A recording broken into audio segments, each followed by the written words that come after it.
আজকের আমাদের আলোচনার বিষয় হচ্ছে আমাদের ক্লাস 9-এর লেসন 6 একটি কবিতা আছে, mild the mist upon the hill. এই কবিতাটা সম্পর্কে আমরা আলোচনা করব।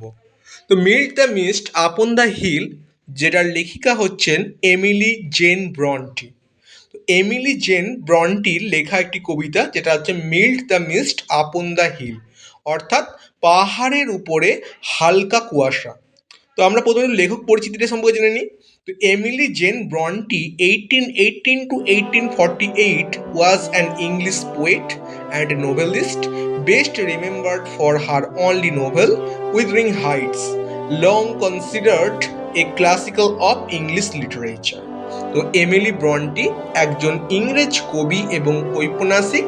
তার একমাত্র উপন্যাস উইথরিং হাইটসের জন্য তিনি সবচেয়ে বেশি স্মরণীয় হয়ে আছেন।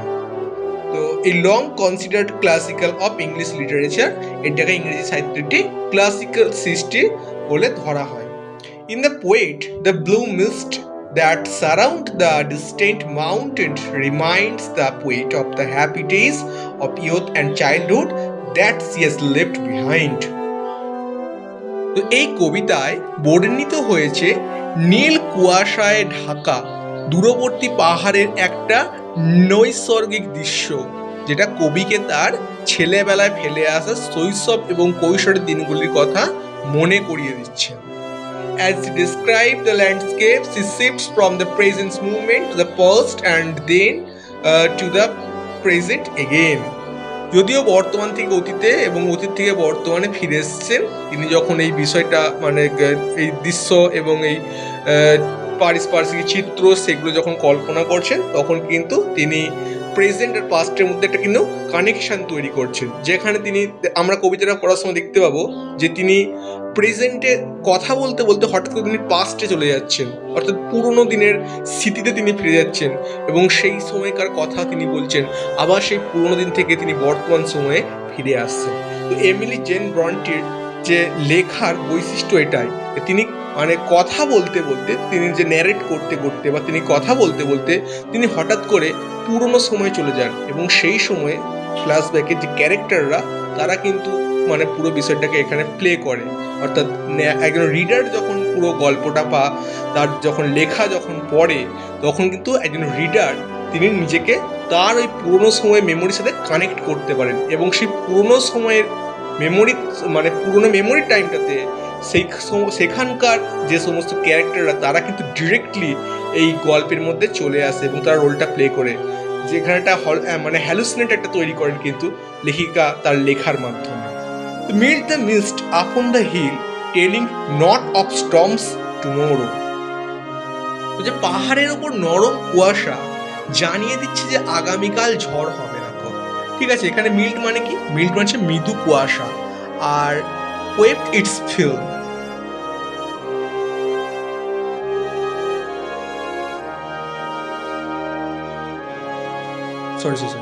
মিল্ট the mist upon the hill telling not to storm tomorrow.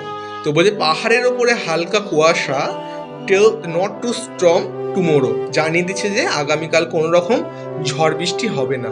No, the day has wept its fill spent its store of silent sorrow. বলছে না, আগের দিন পুরোপুরি কেঁদেছে। এখানে কেঁদেছে বলতে এখানে একটা সিম্বলিক্যাল মিনিংস আছে, তার মানে প্রচুর পরিমাণে বৃষ্টি হয়েছে। বলছে স্পেন্টস ইটস স্টোর অফ সাইলেন্ট সরো, ঠিক আছে, বলছে নীরব দুঃখের বোঝা সমস্ত ব্যয় করে ফেলেছে।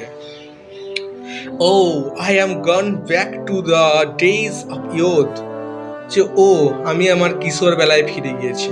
I am a child once more, আমিও আর একবার শিশু হয়ে গিয়েছি।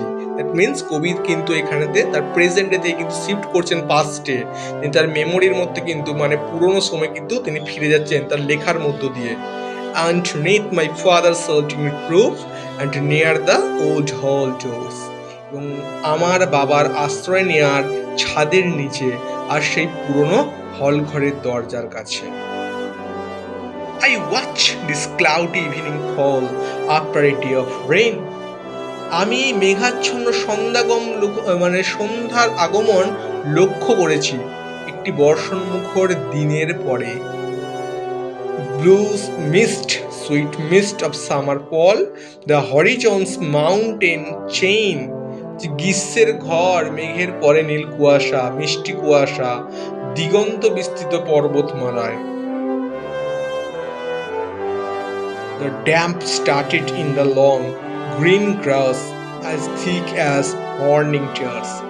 লম্বা সবুজ ঘাসের মধ্যে স্যাঁতস্যাঁতে আবহাওয়ায় সকালের চোখের জলের মতো ঘন, as thick as morning tears, সকালের চোখের জলের মতো ঘন। And dreamy scents of fragrance pass, আর স্বপ্নালু সুগন্ধ বয়ে যাচ্ছে, the breath of other years, যা অন্য বছরগুলির শ্বাস টেনে নিয়েছে। তো আমরা এখানে যেটা দেখলাম মেনলি কবি মানে যে আমাদের যে লেখিকা তিনি কিন্তু তার পাহাড়ের এই প্রাকৃতিক